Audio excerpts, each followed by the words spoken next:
Palace Press Officer Undersecretary Claire Castro criticized Vice President Sara Duterte for her statement that it is the right of the people to show their anger toward the government. Duterte made this remark during an indignation rally in Cebu. Castro emphasized that such comments should not come from the second highest official in the country. Nakakalungkot po na mula sa pangalawang pinakamataas na leader ng bansa ay mukha pang nag-i-encourage siya sa mga tao na magalit sa gobyerno. Nung nalaman po ito ng Pangulo ay wala po siyang naging reaksyon dito. She also questioned why Duterte did not make similar remarks during her father's administration, highlighting that former President Duterte was once labeled the most corrupt. Pero bakit naman ngayon lang? Mas marami naman din pong nangyari nung panahon ng kanyang ama.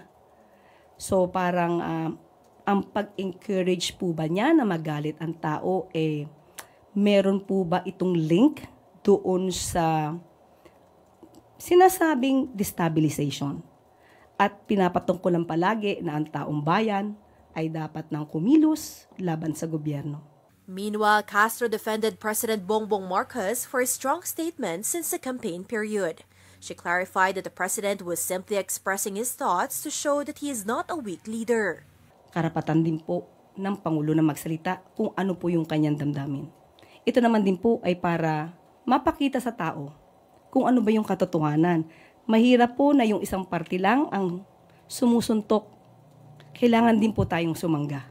As Malacanang's statements become more assertive, an old video of Castro resurfaced on social media. The video shows the newly appointed Palace Press Officer appearing visibly upset. However, she explained that the footage dates back to 2015, when she was defending a client who had been arrested without a warrant. If given a chance to do that again, I will. Why? Because I did that for justice.